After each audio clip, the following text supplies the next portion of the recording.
ఏమైనా కానీరా ఈ మందు కొట్టడం అన్నది అస్సలు ఎంకరేజ్ చేయకూడదు అన్న. వీళ్ళు మారే మార్గమే లేదన్నా.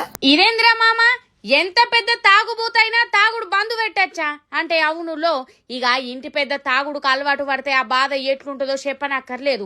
తాగచ్చి ఇంట్లో ఆగమాగం చేస్తారు, ఇంట్లోలను కొడతారు. ఇక మా బాబాయ్ పరిస్థితి కూడా గిదే. అయితే మా బాబాయ్ని ఒక హాస్పిటల్ కు పట్టుకుపోయినాం తెలిసిన వాళ్ళు చెప్తే.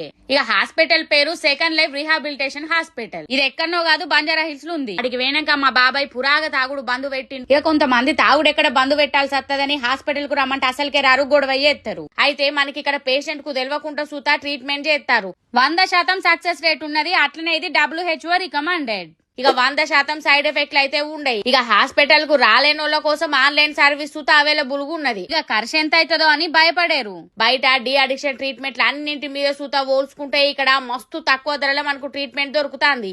డాక్టర్ చెప్పినట్టు అయితే 100% రిజల్ట్ ఉంటది అన్నట్టు. వీడియో మీద అలా నెంబర్ ఇచ్చిన, డిస్క్రిప్షన్ లో డీటెయిల్స్ పెట్టిన, అట్లనే లింక్ ఇచ్చిన చూడురిగా. లింక్ మీద ఒక్కసారి నొక్కితే డాక్టర్ వీడియోలు అన్నత్తయి చూడొచ్చు.